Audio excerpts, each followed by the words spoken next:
Kun raadiyoo sagalee walabummaa Oromiyaati. Raadiyoon sagalee walabummaa Oromiyaa akeeka qabsoo kan saba Oromoo bilisaaf biyya Oromoo walab sirna dimokiraasii faqaan bulu deebisanii gadi dhaabuuf godhamu deeggara. Akeeka qabsoo kana babal'isuufis hojjeta. Birmadummaan Oromoo dafqa dhiigaaf lafee ilmaan Oromoon dhugooma jedhee amana. Dhaggeeffattoota isaas wareegama qaalii kanaaf kakaasuuf carraaqa. Kun raadiyoo sagalee walabummaa Oromiyaati.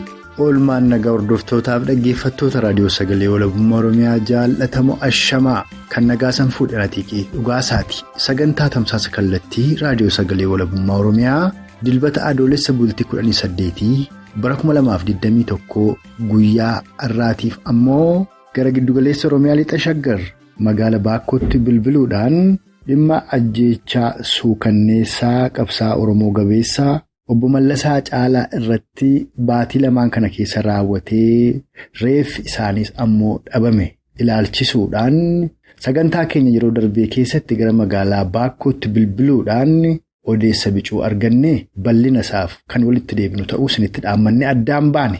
Sagantaa keenya guyyaa har'aatiin gara magaalaa Baakkootti bilbiluun haala ajjeechaa suukanneessaan sun itti raawwatee fi haala maatiin qabsaa Oromoo gameessa Obbo Mallasaa Caalaadhaa keessa jiran irratti waan Oromticha magaala Baakkoo irraa odeeffannee fi lola duguuggaa sanyii fi babal'ifannaa daangaadhaa humnoonni liyyuu aayilii naannoo Amaaraa fi milishoonni Amaaraa giddugaleessa Oromiyaa kallattii ba'aa shaggar hona Fantaalleetiin hawaasa Oromoo Karrayyuu irratti geggeessaa jiran irrattis odeessa bal'aa arganne dabalatee gara ba'aa Oromiyaa godina Harargee ba'aattis bilbiluun dhimma mootummaan koloneeffataan Impaayera Itiyoophiyaa humna milishaaf poolisii humna addaa Oromiyaa jedhaman humnaan lolaaf gara Tigraayitti bobbaasaa jiru irratti marii bal'aa miseensa qeerroo bilisummaa Oromoo ba'aa Oromiyaa irraa argannetu sagantaa kana keessatti isiniif dhiyaata.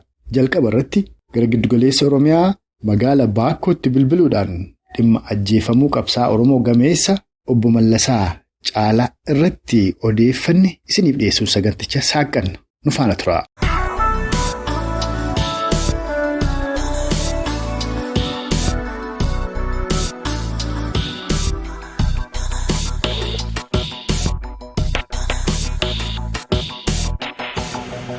Ajjechaan kan ta'e naannoo Gafarsaa magaala Burraayyuudha. Mana hidhaa keessatti kan du'elli. Haalli ajjechaa sana wajjin kan wal qabate immoo buleessitee waraana bilisummaa Oromoo ture. Kanaaf achitti ni wareegannan boo'icha buleeffateenyaan hin teessu gadda taa'uu hin dandeessu jedhamee iddoo gaddaatti kan inni qabame kan gadda taa'aa jiru. Gadda sanarratti kan qabame Addisuu Caalaa fi Mallasa Caalaadha. Lachuu obboleessaanii kan waraana bilisummaa Oromoo irratti mucaa wareegame sana jechuudha. Amma obboleessi isaanii miseensa waraana bilisummaa Oromoo obbo Turee dirree lixaatti wareegame. Isaan kun maaliif Baakkoo hin teenye gadda obboleessa isaanii kana maaliif Finfinnee filatarlaa mee kanarraallee waan jettu yoo qabaatte? Tokko akka hin teenye lama waraanni sodaachiseera taa'uu hin dandeessanii kan jedhuutiin kan itti himame. Taa'uu hin dandeessanii kan jedhu sanaa wal qabatee immoo iddoo mijataan iddoo hojiinsaa namni baay'eenis isan beeku jettuun hayyee. Sana booda waraannii fi seekuritiin mootummaa hordofee iddoo inni taa'e jedhame sana dhaqeeti kan inni qabate. Isaaf obboleessa. Obbolee lamaan asii han sodaatame maatiin iyyuu asii biyya itti gadda taa'aa ture. Hayyee.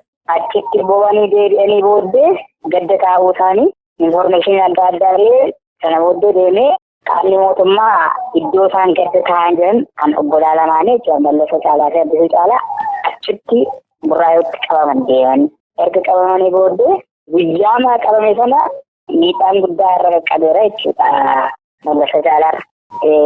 Mallasa Caalaan akka oduutti obboleessarraa fi dhagaa jirrutti miidhaa guddaan irra qaqqabee booda obboleessi miidhamuu isaa argeera jechuudha. Obboleessaa kan Mallasaa kan achumatti guyyaa sana du'arraa akkana kana hubateera. Tole. Iddoo isaan itti hidhaman mataasaa maatiin deemee kan gaafanne hin beekamu ture. Burraayuu jedhama. Burraayuu eessaa hin beekamu jechuudha. Maatiin naqaa Oskaatiin kan hidhamanii turan jechuudha. Kana booddee ji'a lamaa booddee hidhamtoonni guyyaa isaan baasan baay'inaan hidhamtoonni ba'anii turan. Guyyaa sana obboleessi Mallasa Caalaa kun hin hiikama. Guyyaa hiikametti inni immoo maatitti as bilbilee obboleessi kana bukkeetiin hidhameera jedheera guyyaa akkasii du'ee jedhee maatitti maatiin boo'icha jalqabee jechuudha. Kanasiif magaala baafoo jiru. Tole. Kana booddee humni addaa Oromiyaa deemee maatiin akka hin boonye dhorkee jechuudha.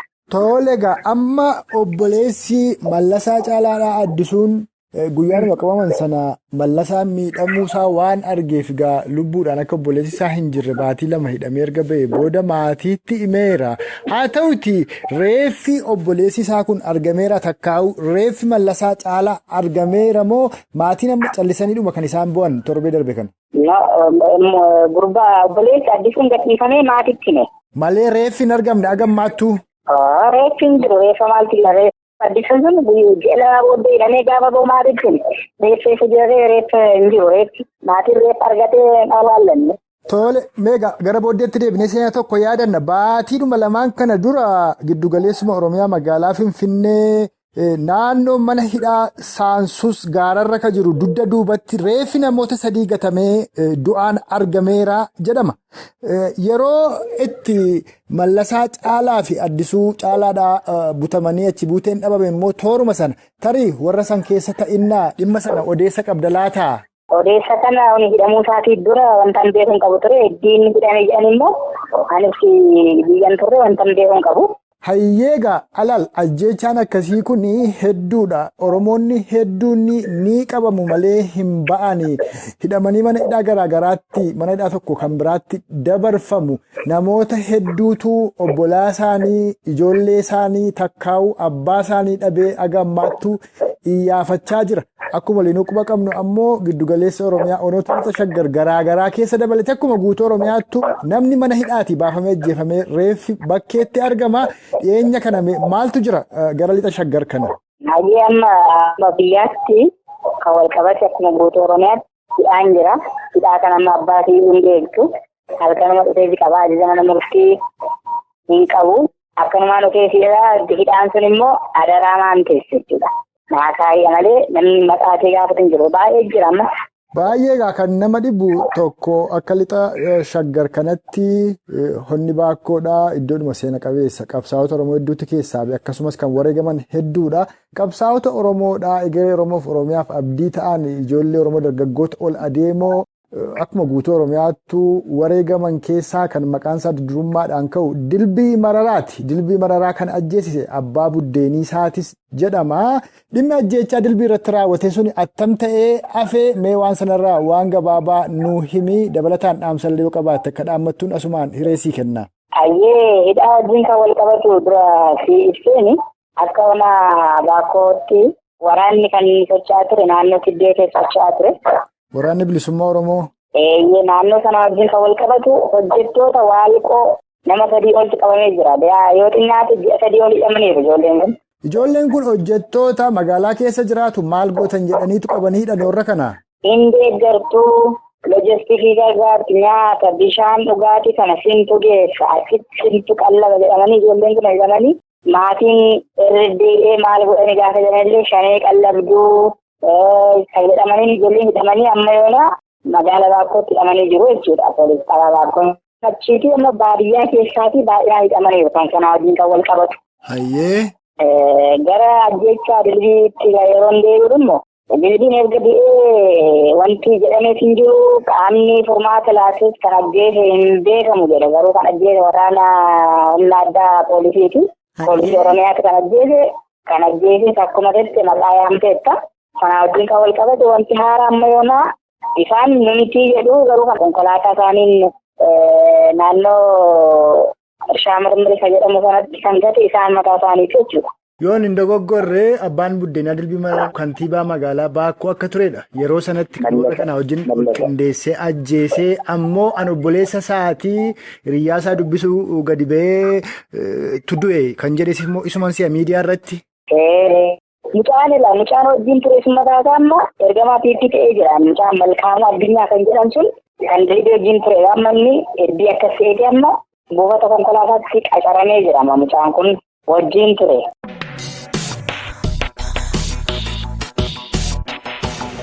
Kan amma dhageessan kun dhimma ajjeechaa suukanneessa qabsaa Oromoo gameessa obbo Mallasaa Caalaa irratti raawwatee ilaalchisuudhaan gara magaalaa Baakkootti bilbilee odeessa guutuu argannee san dhageessifnedha. Kanatti immoo aansuudhaan gara ba'a Oromiyaa godina Harargee ba'aatti bilbiluun dhimma mootummaan Koloneel Abiyyi humnaan milishotaaf poolisii humna addaa Oromiyaa jedhaman kaan lolaaf gara Tigraayitti bobbaasaa jiru irratti haala ba'a Oromiyaa keessa jiru. Kan miseensa qeerroo bilisummaa Oromoo ba'a Oromiyaa irraa odeeffannetu isiniif dhiyaata. Sunis muuziqaa ce'umsaa kana booda eegala.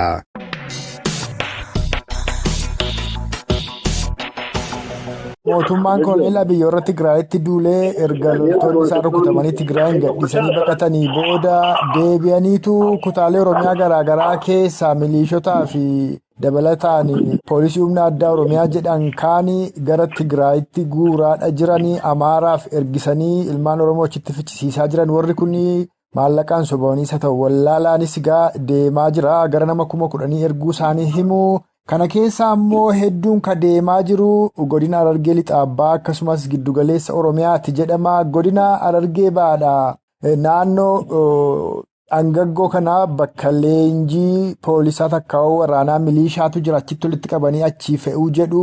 Kaan ammoo gara ona xuulloo kanaatii fe'uu jedhu. Haa ta'uti warri dammaqiinsa qaban didanii baqachaa akka jirantu himama. Lolli ammas Amaaraaf Tigree gidduu deemaa jiru kun Oromoon ni ilaallataa? Yoo ammoo ni ilaallanne silaa attamitti fayyadamuu qaba? Hiree kanatti akkamitti dhimma ba'uu qaba ture Oromoon? Jalqaba waa'ee milishaa humnaan fe'aa jiranii kanarratti mee waan quba qabdu akka ba'a Oromiyaatti? Wanti inni quba qabu akka ba'a Oromiyaatti milishaan humnaan fe'amu jiru kun tokko tokko immoo dogongoreetii maallaqaan sobamee fadhii fi faayidaa yeroo faalaalee deemu jira. Irra guddaan ammoo akkaan informeeshina quba qabutti hedduun namaa baqachaa jiran nuti dhimma nu ilaallatu miti jedhanii dibii jiranii. Wanti inni jechuu barbaadu kan nama tokkootitti lolli kaabarra gaggeeffamu kun dhimma uummata Oromootii fi miti uummata Oromoon ilaallatu jeetiin ergaa uummata Oromoo bal'aadhaaf dabarsuu barbaada. Hayyee amma akkan dhaga'utti kan gara ba'a Harargee kana gubbaadhaan gadi fuudhaniitu kunnoo naannoo Angaggootti walitti qabanii achii fe'uu jedhu akkuma kaafte hedduun baqatanii badaa jiru. Kaan immoo Harargee Lixaa xuulloo irraatii fe'uu jedhu. Egaa hamaatti gama tokkoon karaa giddugaleessa Oromiyaa ba'a Shaggar Ona Fantaallee kunnoo lafa Oromoo Karrayyuu naannoo Kooraa jedhamu akkasumas Qorkee bakka jedhamu lafa hedduu Oromoo Karrayyuu irraati haadhanii fudhatanii tiraakteeraan qotataa jiran. Humna liyyuu Amaaraa fi milishaatu eega. Kara Matakkal Oromoo Matakkalitti duulanii Oromoo obbaasaadha jirani. Kara giddugaleessa Oromiyaadhaa kana gindabara seenaniitu Oromoo haadhaa jiru. Keessuma darbanii humni liyyuu Amaaraa milishaan kun naannoo Amaaraa irraa kaanii aga Wallaggaa seenanii wooboo sakattaanaan uummata Oromoo fixuu jirani. Yeroo isaan kana godhaa jiranitti Oromoon kun agam daallomeeti kan inni deemu. Kana quba hin qabanii milishoonni poolisoonni Oromoo warra sanaa duulan. Yeroo baay'ee uummata waan akkanaa kanarratti hirmaatu Oromoodha jeetillee yaamuun ulfaataa beektee maqaa dha'uun Oromoo mitimma isaan maaliif jettee nu gaafatte namni tokko cinaaksan irraa kaasee naannoon Oromiyaa tun daangaan guutuun akkuma itti kaasuuf yaaltetti naannoo Awaash kanaas Minjaar gama ca'anii dhufanii naannoo Karrayyuutii fi naannoo karaa Wallaggaa Giddaa Ayyaanaa Guttiin bakka jedhamtu irratti illee akkasumas dhiibbaa godhu jiranii. Sanumaafuu daangaa uummata Oromootii fi Oromiyaatiif suutuu isaaniirra dirqama malee isaan loloo dantaa takka keessaa hin qabne ichirra dhaqanii kumaatamaan dhumuun bu'aan qabu. Namni immoo faayidaa fi fedhii yerootiif jee waan taane wajjin waan qarrira dhaqe sanaa wajjin dhaqecha keessatti dogoggoru jiru. Dogoggoruun qaban jeetii yaadan akka nama tokkooti garuu wanni godhamuu qabu.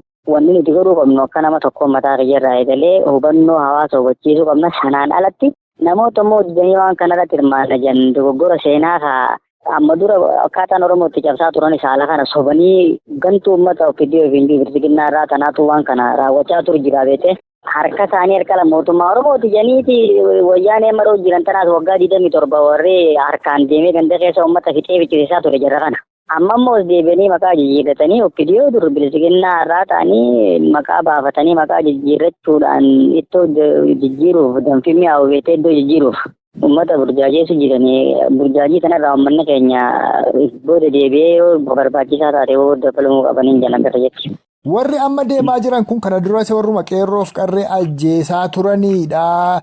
Jarri kun inumaayyuu Oromoo irraati deemuun isaanii akka waan nyaabni Oromoo irraa ka'eeti warri jedhanis jiru atilleen waan kana irratti jettu ni jetta gama biraatiin kaaba Oromiyaa konyaa walloo kana daangaarraa akka malee qubatanii akka jiran Oromoo walloolleen daboo yaammannaan Oromoo walloo lola sanatti hirmaatuu dinnaan Oromoo walloollee dha'uuf qophiitti akka jiran ammoo Oromtichi walloo tokko kan inni jedhu silaa Oromoon carraa kanatti fayyadamuu qabdi yeroo mootummaan muddamutti qeerroof qarreen hawaasni Oromoo bal'aanuu obbo waliin ta'ee yeroo kana ture silaa kan inni itti biyya isaa Oromiyaa dhuunfatu yaada jedhu kaas ati mee maal jetta qabxiilee lamaan kana irratti?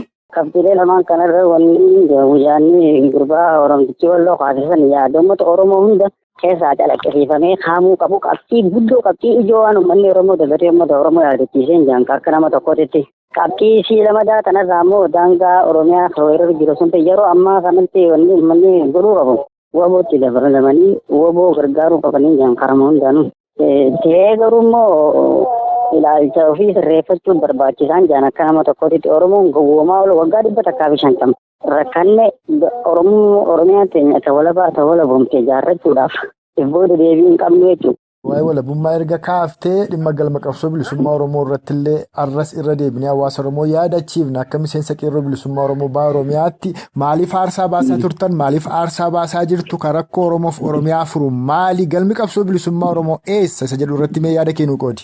Galmi qabsoo bilisummaa daama dhaddacha mana murtii taatee guyyaa akkanaati isheen jechuun danda'u immoo bilisoomuun keenya waan shakkii qabuun. Dhugaa kan si gaafadhe impaayera Itoophiyaa dimookiraatessuuf qabsooftu moo biyya Oromiyaa walaboomsuuf qabsooftudha gaaffiin kiyya? Impaayera Itoophiyaa walaboomsuudhaaf guyyaa takkaabillee yaadeen beeku namni impaayera Itoophiyaatiin walaboomsa yaadu sanillee nama qabsoo uummata Oromooti irra gufuu ta'u Oromiyaa walaboomti. Namni dhagaan itti bobbee galee qabeenya isii akka fedheetti haati Oromoo ilmi Oromoo tokko afaan keenya afaan hojii saayinsii afaan barnootaa afaan qorannoo goonee Oromiyaa walaboomte san dhaabbachuudhaaf qabsoofna warra Oromiyaa walaboomtuu Oromiyaa walaboomstan jennu dura dhaabbatu immoo balleessuudhaaf booda hin deebinu. Fayyaa ta'e dhugaadhumatti yaadi kee yaada ifaaf qajeelaadha. Egaa mee amma immoo gara hawaasa Oromootti deebina akka waliigalaatti maal keessa jira hawaasni Oromoo baha Oromiyaadha. Humni liyyuu aayilii naannoo adaree kunillee qeerrolee Oromoo jajjabduu naannoo dirree xiyyaaraatiif iddoo garaagaraatti butaa akka turantu himamaa haala waliigalaa keessa jirtu sammuu nuu kaasiitii waan isin gaafannes yoo jiraate itti dariitii hangama koonnan xumura. Haalli amma dirree xiyyaaraatiif kana keessa jiru. Haalli inni jiru haala ulfaataadha adeemsi jiru adeemsa basaasaatiif fayyadamanii qeerroo adamsuufi. Adamoo adda addaatti basaasa adda addaa fayyadamanii magaalaa keessatti salmaarree janii uummata adda addaa kana bajaja adda addaa ramadanii fi bakka namoota duraan qeerroo fi sabboonummaa qabu nama sabboonummaa qofaaf keessaa barbaadanii adda baasanii adamsanii dhabamsiisuu barbaadan isaan. Waan sana ta'eef qeerroon aanaa dirree xiyyaaraa reellii giddu galeessa qabdu waan taatee jechuuf irratti xiyyeeffatanii adamsuu barbaadan. Amma kan kana tolchuu warra adaree kaammoo akkuma waliigalaatti qaamni naannoo sana jiru kan mootummaa kan hidhatee jirutu gocha akkasii raawwata.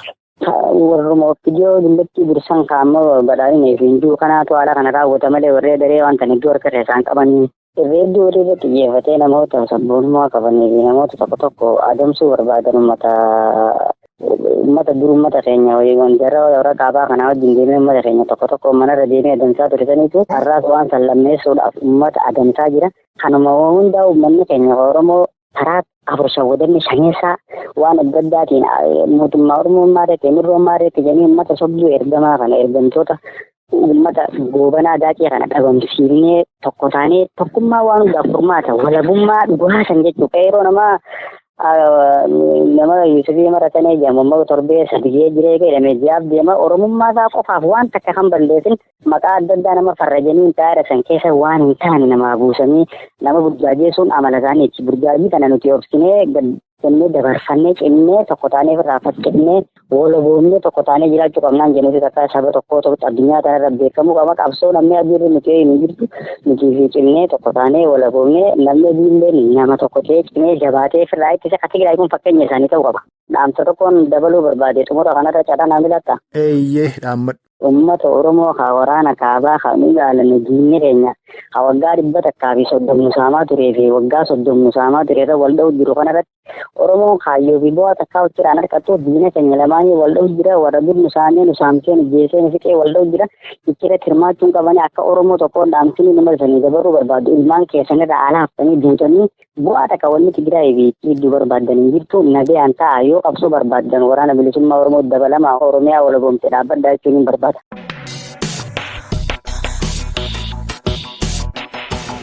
Kan amma dhageessan kun dhimma lola Amaaraaf Tigree takkaa'u mootummaan nafxanyaaf humna TPLF gidduutti deemaa jiru irratti Oromoo lolli kun ni ilaallata. Oromoota dogoggoranii lola sanatti deemaa jiraniifis akka hawaasaatti hawaasni maal jechuu qabu miseensonni qeerroo bilisummaa Oromoos dhimma kanarratti maal hojjechaa jiruuf qabxiilee garaagaraa irratti marii miseensa qeerroo bilisummaa Oromoo ba'aa Oromiyaa waliin tolfanneedha. Maa'ii irratti ammoo gara giddu galeessa Oromiyaa ba'aa Shaggar hona Fantaalleetti bilbiluudhaan lola umniliyyuu naannoo Amaaraaf milishoonni naannoo Amaaraadhaa hawaasa Oromoo Karrayyuu horsiifatee buluu irratti bananii jiraniif lafti hawaasa Oromoo Karrayyuudhaa kunnoo kara Arroolee Qorkee fi kanneen biroodhaalleen warra Amaaraan saamamee warri sun irra qotataa jiraatu irratti odeessa bal'aa Oromticha Karrayyuu irraa odeeffannetu isiniif dhiyaata. Sunis muuziqaa ce'umsaa kana booda eegala.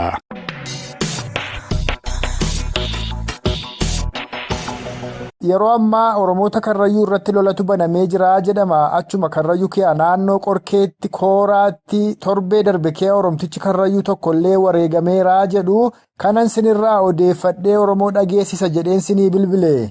Gaariidha wanti akkasii dhuma jirti. Lakkiti saamamtee maa dhumtee maan jirtu. Amma lolli inni ammaa kun eessa haanaa kam keessa Karrayyuu kee ganda kam keessatti ta'ee hamaarti kun eessaa dhuftee lafa san qabatte?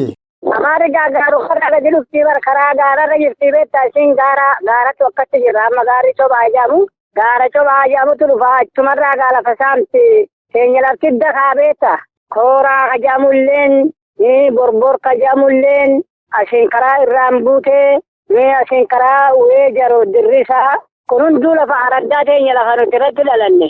Amma lafati maqaa yaamtu kana cufaa abboo amma amaarti qabattee jirti. Kana qabatee jira barunda.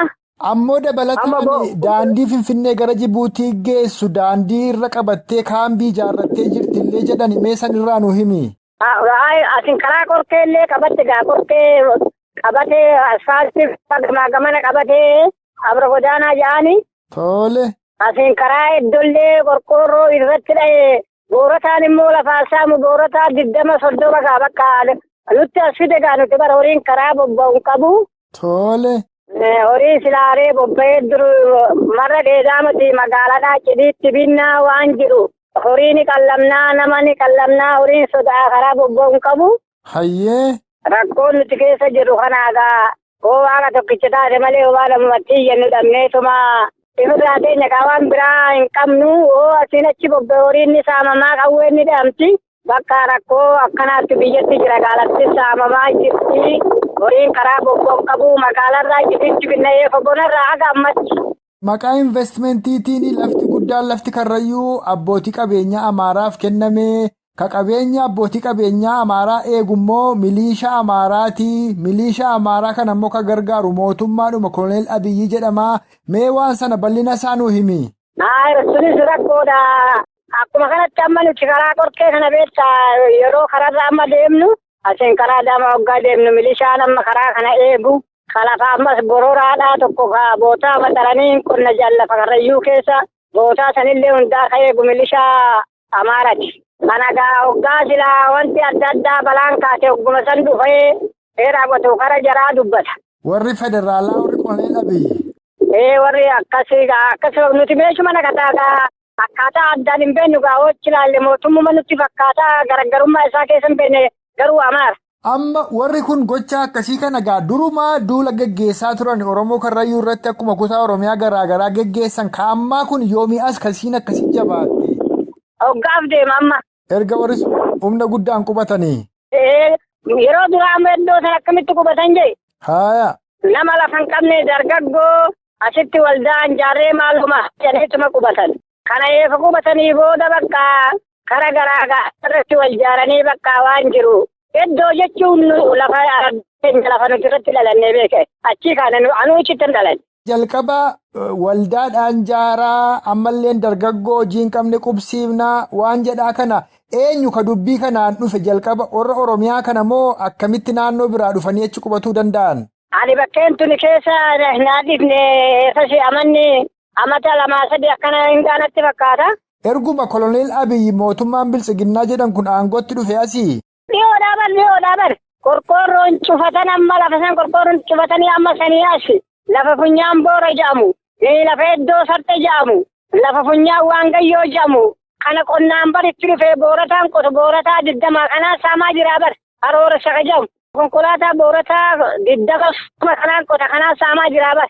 Amma warra kana silaa ofirraa dhooyitanii itti dhukaayitanii kaasuudhaaf silaa humna dhabdammoo akkamitti calliftanii ofirra laaltaa waan kana abbo? Kana hoggaa qawween wanti adda addaa hoggaa dhaame. Hoggaa dhaamee egaa nuti kunoo namni keenya horii bobbaasa. Horii qabatee horiidhaan deema.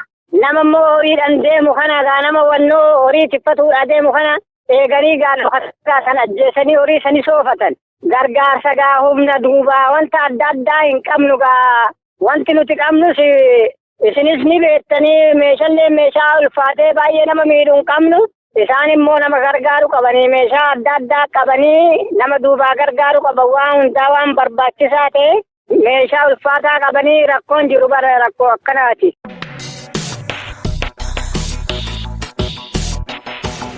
Kamaa isarratti san dhageessifne haala hawaasni Oromoo giddugaleessa Oromiyaa Baashaggar hona Fantaallee keessa jiru qoratuuf gamasitti bilbilee waan odeeffanne san dhageessifnedha. Akka waliigalattamoo sagantaa keenya guyyaa har'aatiin gara giddugaleessa Oromiyaa lixa Shaggar hona Baakkoo magaalaa Baakkootti bilbiluun dhimma ajjechaa suukanneessaa obbo Mallasaa Caalaa irratti raawwatee fi haala hawaasni Oromoo gamasii keessa jiru akkasumas gara Oromiyaa godina Harargee ba'aatti bilbiluun dhimma lola humna TPLF fi humna naftanyaa gidduutti geggeeffamaa jiru irratti odeessa arganneef giddugaleessa Oromiyaa Baashaggar hona Fantaalleetti bilbiluun haala hawaasni Oromoo gamasii keessa jiru addatti lola humnoonni naannoo Amaaraadhaa hawaasa Oromoo Karrayyuu irratti bananii jiraniif saamicha lafaadhaa geggeeffamaa jiru irrattis odeessa Oromticha Karrayyuu irraa arganisiniif dhiyeessaa armaan baaneerra.